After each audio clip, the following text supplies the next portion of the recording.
A partial government shutdown over immigration reform is underway. I'm Rachel Hersheimer on Capitol Hill with how long this could last as both sides continue to debate over DHS funding. Today is Groundhog Day, and not all of the furry predictors agree. WGAL News 8 at noon starts now. And good afternoon, everyone. I'm Brian Roach. In Cumberland County, State Police say troopers arrested two people in South Middleton Township who had two kidnapped girls in their car. Troopers say they took Henry Rodriguez of Allentown and Anna Rodriguez Gonzalez of Tamaqua into custody yesterday. Troopers say they were notified of the two girls who had been kidnapped from Tennessee. They say during a traffic stop along I-81 North, both girls were found safe. Both Henry Rodriguez and Anna Rodriguez are awaiting extradition now back to Tennessee. Police in York County are investigating an apparent murder-suicide. York County Regional Police say officers were called to the Spring Hollow Apartments on East 3rd Avenue just after 3 Saturday afternoon. Officers have not released any other details or the names of the people killed. They say the York County coroner is still notifying family members. Right now, Lancaster police are looking for a man who they say shot a teenage girl last Tuesday.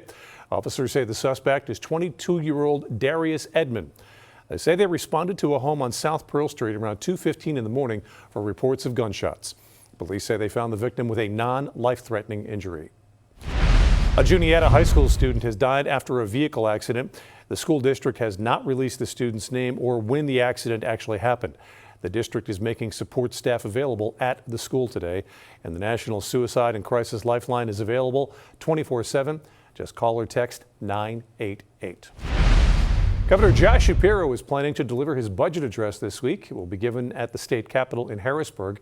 The address outlines the governor's priorities for the year, which include which programs he wants to see funded and by how much. It is set to begin at 11:30 tomorrow morning. Today is Groundhog Day, and we have multiple groundhog predictions in the Susquehanna Valley. 6 more weeks of winter for you! In Manheim Township, M.T. Parker predicting 6 more weeks of winter. The plush groundhog made the prediction at an event this morning at Stauffer Mansion. I didn't agree with the choice because I'm ready for spring, but he's the boss, so 6 more weeks it is. It's really good to see people come out. You know, it was very cold this morning. A lot of people came out, so we're really appreciative of that. Trying to do a community effort, get the schools involved with all this, so it was a good time. A difference of opinion for two Susquehanna Valley groundhogs. Patty Pagoda says 6 more weeks of winter. Octorara Orphy predicts an early spring. And in York, Poor Richard, the taxidermy groundhog, made his prediction from the Elks Lodge. He is forecasting 6 more weeks of winter. We do it because we really do believe in the nature of Poor Richard and what he brings and the fact that we can predict the weather. But more importantly, we do our organization to raise money for charities for kids. 98 years of doing that. It's a long time. News 8's Gabrielle Thomas continues our coverage from Manor Township with what the Susquehanna Valley's only live prognosticating groundhog had to say. We've been waiting to see the predictions groundhogs Elliot and Lily would make. Now, they're a part of Acorn Acres, and they do this thing called the treat method. Each groundhog is released into a cage, and they go up to a bowl of treats. Whatever groundhog consumes the most treats, that's what season wins. We spoke with some visitors who attended the groundhog event, and they say it's not just about fun, but it's about education, too. We love Elliot. We're a fan of Elliot. I like to watch when they take care of the animals that are being rescued and how they feed the little squirrels. And it's just fun, and it's nice knowing that they're out there, because I used to do rescue work also, and so it's fun watching them do the same thing. If you missed this event, Acorn Acres is having another Groundhog Day event tonight at Telus. It starts at 5, and this time the Groundhogs will be predicting the Super Bowl winners. Reporting here in Lancaster County, I'm Gabrielle Thomas, WGAL News 8. And in western Pennsylvania, everyone wondering if Punxsutawney Phil caught sight of his shadow this morning. There is a shadow here on my ground. 6 more weeks of winter abound. You probably don't want to hear that, but let me tell you this. Looking back, Punxsutawney Phil is right less than half the time. The National Oceanic and Atmospheric Administration's National Centers for Environmental Information ranks Phil 17th out of the 19 critters on their accuracy ranking list. Here's our Skycam network, and here's meteorologist Mike Susko.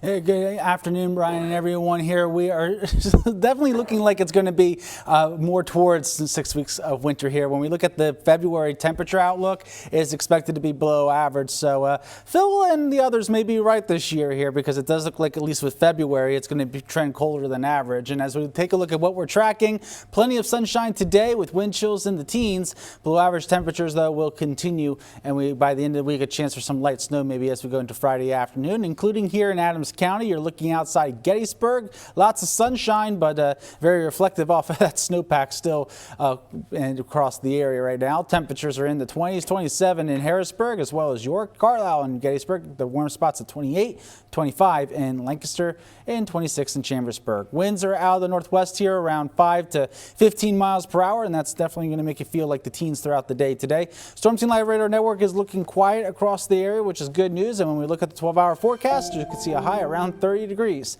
here. So we do expect those temperatures to stay below freezing for yet another day here, Brian. We'll take a look at that 10-day forecast.